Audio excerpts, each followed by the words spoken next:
तो प्राकृतिक जनन का जो तीसरा पॉइंट है आज उसके बारे में हम चर्चा करेंगे। तो तीसरा पॉइंट है प्राकृतिक जनन में। अच्छा, प्राकृतिक जनन किसका पार्ट चल रहा है इसके बारे में भी कल हमने बताया था आपको। वो है आपका एसेक्सुअल रिप्रोडक्शन। कौन सा?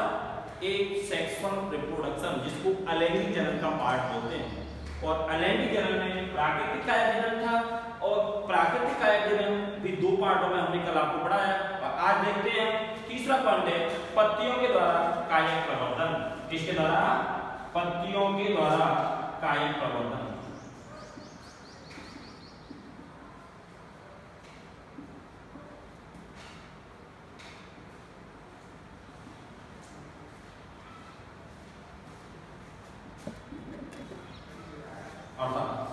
पत्तियों के द्वारा किस प्रकार कायक प्रवर्धन होता है, तो हम देखते हैं पत्तियों में कायक प्रवर्धन है उसका हम उदाहरण लेते हैं। एक तो आपका हमारे पास है वो है पत्थर चटा और दूसरा है बिगोनिया।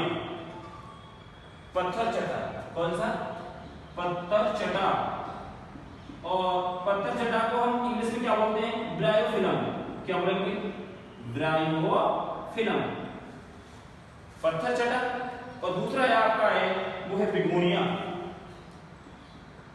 बहुत ही सिंपल उदाहरण है बिगोनिया और पत्थर चटा। बिगोनिया आपसे कैसा करता है कि बिगोनिया के अंदर किस प्रकार का जनन होता है, तो आप क्या बोलेंगे? पत्तियों के द्वारा कायक प्रवर्धन। क्या बोलेंगे भाई? पत्तियों के द्वारा कायक प्रवर्धन। अर्थात पत्थर चटा और बिगोनिया के अंतर्गत पत्थर चटा में पत्तियों के किनारे, किसके किनारे? पत्तियों के किनारे, तथा बिगोनिया में पर्णग्रंथ और पर्णशिराओं के सतह पर नई कलिकाएं निकलती हैं। हम फिर द्वारा देखेंगे कि पत्थर चटा के अंदर, किसके अंदर? पत्थर चटा के अंतर्गत ब्रायोफिलम के अंतर्गत पत्तियों के किनारे पर तथा बिगोनिया के अंदर पर्णग्रंथ तथा पर्ण की शिराओं से नई कलिकाएं निकलती हैं और नई कलिका निकलने के बाद नए पादप का निर्माण होता है। तो उसे हम क्या बोलेंगे?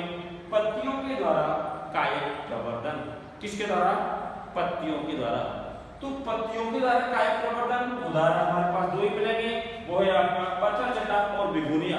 आप कहेंगे पत्ती के अंदर किस प्रकार हो रहा है? जैसे मान सपोज करो आपके सामने कोई पत्ती है। क्या है? आपके सामने कोई पत्ती है और इस पत्ती के अंदर, इस पत्ती के अंतर्गत आपकी अपस्थानिक कलिका निकली हुई है। कोई क्या निकली हुई है? अपस्थानिक कलिका। और अपस्थानिक कलिका का मतलब है इस प्रकार की अपस्थानिक कलिका निकलती है किसके अंदर? पत्ती के अंदर। इन्हें बोलेंगे अपस्थानिक कलिका।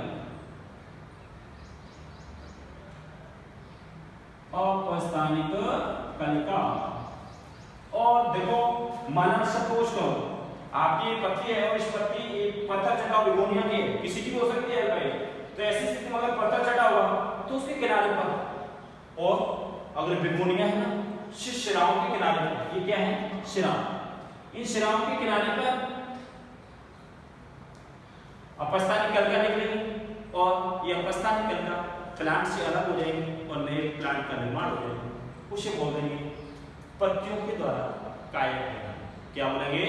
पत्तियों के द्वारा कायक जनन। एक बार और देखेंगे पत्तियों के द्वारा कायक जनन किस किस के अंदर होता है? ब्रायोफिलम, हिंदी में पत्थर चटा, दूसरा बिगोनिया। और आपके सामने प्लांट्स की कोई लीफ आपके सामने दे रखी है, उसमें अपस्थानिक कलिका है। अब ये अपस्थानिक कलिका नए प्लांट का निर्माण कर देगी और यहाँ से प्लांट नया तैयार हो जाएगा। इसीलिए इसको क्या बोल देते हैं? Natural vegetative. इसमें मनुष्य का कोई योगदान नहीं होता, ये प्रकृति के द्वारा नए प्लांट अपने आप तैयार होते रहते हैं। और अगला देखेंगे चौथा नंबर है वो है आपका जननांगों के द्वारा। किसके द्वारा? जननांगों के द्वारा प्राकृतिक कायक जनन।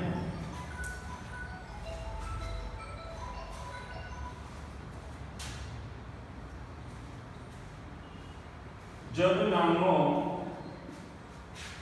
के द्वारा कायिक जनन। ये भाई चौथा पॉइंट है। कौन सा पॉइंट है? चौथा। लेकिन आज का कौन सा पॉइंट था? दूसरा।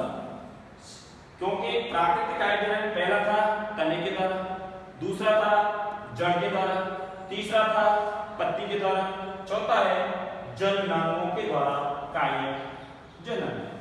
जननांग क्या होते हैं ये आप जानते होंगे, पहले से कक्षा 11 में भी हमने बताया था जननांगों के बारे में। और उसमें क्या है, जननांग के अंतर्गत पुष्प के पार्ट जैसे वर्तिका, वर्तिकाग्र और अंडाशय, ये कौन से पार्ट है? स्त्री के सब पार्ट। दूसरा नर जननांग पार्ट के अंदर जाते हैं तो इसके अंदर हमने पुंकेसर के बारे में चर्चा की थी, जिसमें पुतंतु भी हुआ करता था, योजी भी हुआ करता था और पुंकेसर हुआ करते थे। पुंकेसर स्फुटित होता था तो क्या निकलता था? परागकण। क्या बोलेंगे? परागकण। यह परागकण क्या कहलाए? कि जननांग। स्त्री केसर भी पता है हमने, स्त्री केसर के पार्ट भी जननांग के अंतर्गत आते हैं। तो पॉइंट का नाम क्या है? जननांगों के द्वारा कायिक जनन। किसके द्वारा? जननांगों के द्वारा कायिक जनन। कुछ पादपों में पुष्प कलिकाओं के स्थान पर, अर्थात बहुत पादप ऐसे भी होते हैं जिसमें पुष्प कलिकाओं के स्थान पर बहुकोशिकीय प्रकलिकाएं निकलती हैं।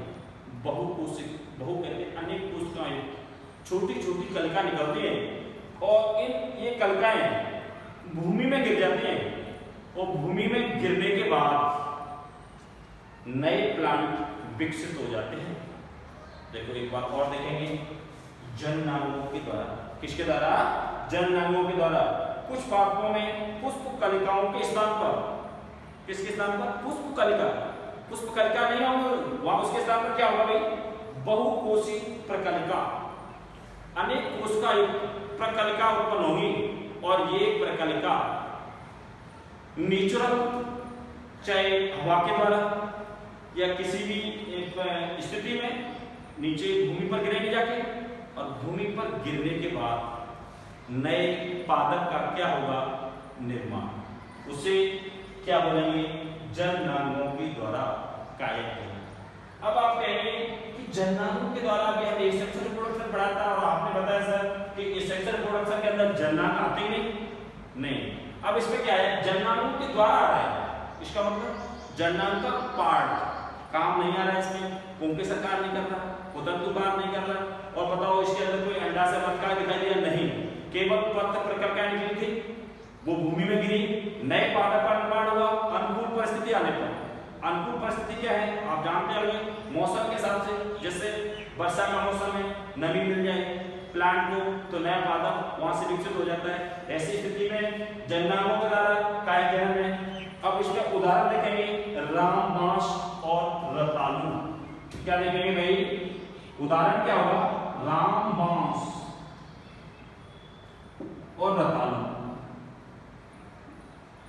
यहां आपसे क्वेश्चन करता है रतालू के अंदर किस प्रकार का जनन है तो कायिक जनन, वेजिटेटिव रिप्रोडक्शन, लेकिन उसमें भी पॉइंट कौन सा है? जननांगों के द्वारा। किसके द्वारा? जननांगों के द्वारा। दूसरा है रामबांस। रामबांस के अंतर्गत भी क्या है? जननांग के द्वारा। तो आज दो टॉपिक क्लियर हुए। कौन सा? पहला था, इससे पहले वाला पॉइंट था वो कौन सा था? वो था पत्तियों के द्वारा कायिक प्रवर्धन।